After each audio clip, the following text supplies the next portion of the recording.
Hey everybody, B-rad here. We're gonna be doing kind of a part 2 of the Prima exhaust install, which is part of this stage 1 kit. So today we're gonna be doing the carburetor jet, and I'm also gonna modify the airbox. I'll show you that once we get the jet installed. But the first thing you gotta do is in the bottom of the storage container. There's a screw there, already took it out. There's the top of the carburetor. But we're gonna take out, let's see, these 2 screws. And there's 2 in the bottom. I think this whole tray will pop out, so I'll do that real quick. Right there's the 4 screws that I popped out.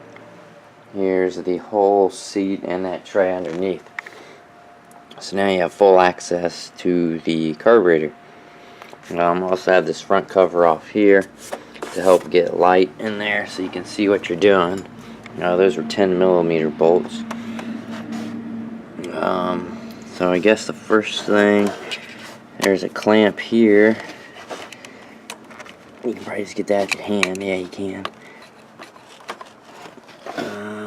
Let's see, that looks like some sort of pressure, because the tube's coming to the top of the head, so it's probably relieving pressure or gases back into the intake to get burned again. So that clamps off. I might just take that whole hose off to make everything easier. We'll see. I'll have to take the throttle linkage off there. These two clamps here on each side. You see they're just Phillips head screws. Let me go get a flashlight and we'll start taking some of this stuff off. Okay, pulled this out of the intake hose there. Just a clamp. We'll push that off to the side. Second thing, this throttle linkage, I just backed this back screw off just a hair, because you're going to have to take this loose. And then, let's see, I guess you have to take that all the way loose.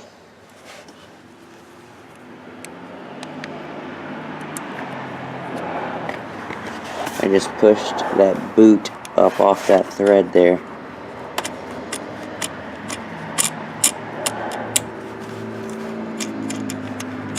Okay, that's all the way off. So just pull that, let's see, one way or the other here.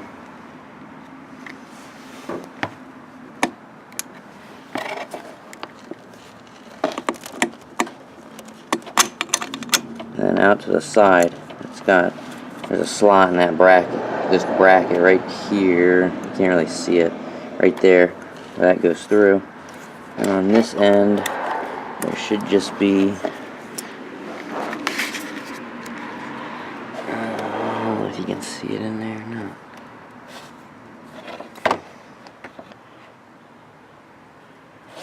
You can see right in here, there's a little bullet. It should just come out like that.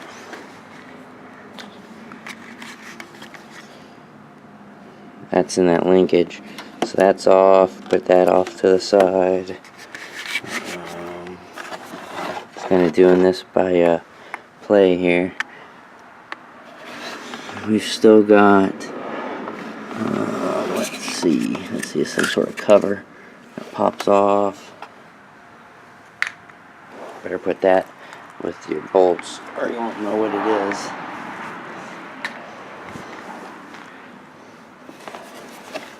Looks like we just have the fuel line and this electronic connector right there. I'll have to see how to get that off. Give me a minute here. We're gonna unscrew these clamps that hold onto here first. Okay, so I loosened those 2 clamps there and that one there. Can't see the screw on that left one. And then the carburetor just pulled right out. So it's almost out. We just have to mess with the fuel line, which I'm going to clamp it off. That way we don't lose too much fuel, and take that wire off somehow. Okay, so the fuel line, I just clamped it with that pair of vice grips there. Not real tight, just enough to pinch it off. You want to crush it per se. That electronic sensor, or whatever it is, I can't get the screw out. It's really tight, so I'm just going to leave it in there, and we'll just change the jet right in here.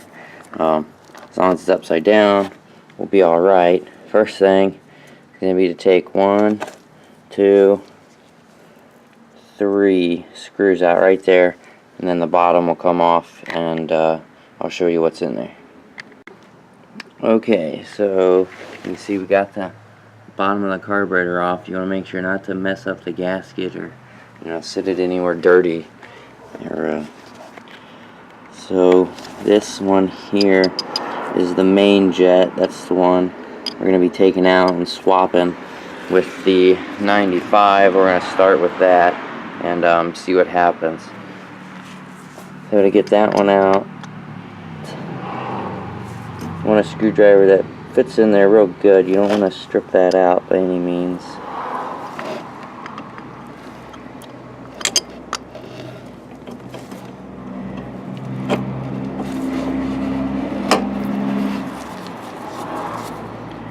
I don't want to drop it down in there or anything like that.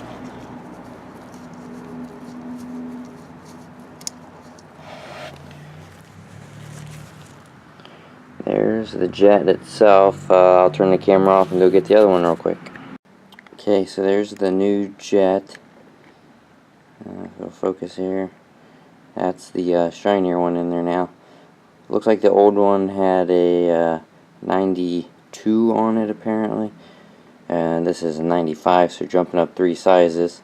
If it's not enough after we do the Airbox mod, we can always pop this back off and either drill it out a little bit or put the 100 jet in. So let me get this back installed and we'll start the Airbox. Okay, got everything hooked back up. Just make sure your throttle linkage is clear of these 2 hose clamps that hold the carburetor on, because the screw sticks out the back pretty far there. I don't know if you can see that. You don't want that hitting. Make sure you got your fuel line hooked back up good. Make sure all your hose clamps are on. We're going to try to fire it up here real quick. It'll probably act a little funny, I'm guessing, since the carburetor was upside down.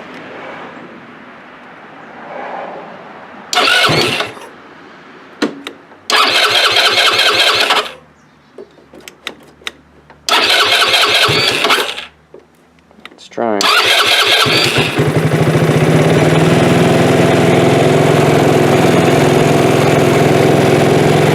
Make sure there's no leaks or anything down in there.